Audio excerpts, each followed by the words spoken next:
I never thought watering my own damn lawn at dawn would land me in handcuffs. But that's exactly what happened when Karen from down the street decided my sprinkler heads were an eyesore violating HOA bylaws. She didn't just complain, she dialed 911 like I was holding the block hostage with my oscillating spray. And in that split-second scream into the receiver, she sealed her fate without even knowing it. Picture this. It's a sticky Houston morning in 2025, the kind where the humidity clings like a bad ex. I'm out there in my backyard, coffee in hand, minding my business after a red-eye flight from D.C., when I hear the screech. "Officer, there's a vagrant trespassing." Yes, squatting on community property with illegal irrigation equipment. Her voice carries like a megaphone, all pearl-clutching outrage from behind her white picket fence. Next thing I know, 2 squad cars roll up, lights flashing, but no sirens, small mercies in the suburbs. The officers, burly guys named Ramirez and Hale, approach cautiously, hands on holsters because apparently my faded Astros cap and untucked polo scream public menace. I drop the hose, hands up like I'm in a bad cop show, and explain, "Officers, this is my house. 1427, Oak Ridge Lane. Been here 5 years." Karen's peeking from her azaleas, phone still glued to her ear, feeding the dispatcher more hysterics about neighborhood safety. Ramirez radios it in, and Hale eyes me like I'm pulling a fast one. "Sir, step aside.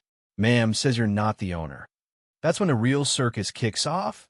Karen storms over, flip-flops slapping pavement, her Lululemon ensemble pristine as her superiority complex. "Arrest him. He's been undermining the HOA board for months.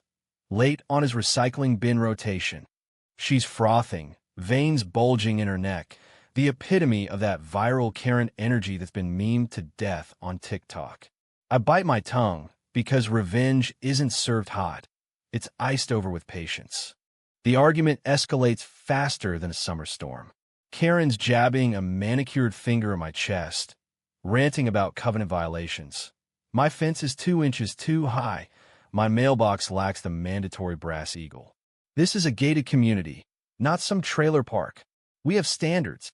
Ramirez tries to de-escalate, but she's on a roll, demanding they taste me for resisting decorum. Hale's chuckling under his mustache, but protocol's protocol. They pat me down, find my wallet with the deed inside, and still, she's not backing down. "Fake. He's a squatter. I run the aesthetics committee." Her eyes dart to the neighbors now rubbernecking from porches, sipping their Folgers, loving the free entertainment. I'm seething inside, not at the cops, they're just doing their job, but at this self-appointed sheriff who's turned a sprinkler spat into a spectacle. It's the kind of petty tyranny that makes you question why anyone pays dues for a pool they never use. Then, the radio crackles. Not just any call, it's the 911 chief himself, Chief Harlan, patched through from dispatch. "Stand down, officers. That's Director Ellis you're detaining. My boss's boss. The one who signs my budget." Silence drops like a guillotine. Karen's jaw unhinges. Her phone slips from sweaty fingers, clattering on the driveway. Ramirez and Hale exchange glances, suddenly all apologies and awkward salutes. Turns out, in my day job with the state's Emergency Management Task Force, I oversee regional ops, including Houston PD's dispatch funding. Harlan's voice booms over the speaker. "Ma'am, false reports tie up resources. You just burned a felony grade call for a garden hose. Expect a citation and a board review on misuse of emergency services." Karen's face drains to ash gray, her empire of busybody bylaws crumbling in real time. She stammers excuses, I thought, for the community. But the cops are already peeling out, leaving her amid the sprinkler's defiant mist.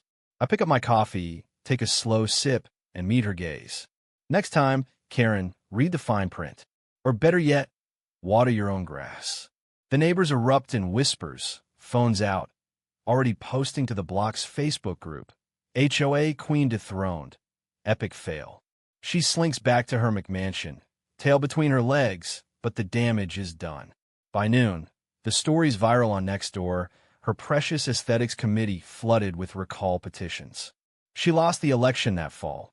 ousted by a quiet landscaper who promised less drama, more mulch. Me? I finished watering, fired off an email to the HOA attorney about frivolous complaints, and caught a nap by the pool. Revenge isn't sweet. It's just the natural consequence of digging your own grave with a landline. In America, land of the free, even Karens learn. Call the wrong number, and the bill comes due.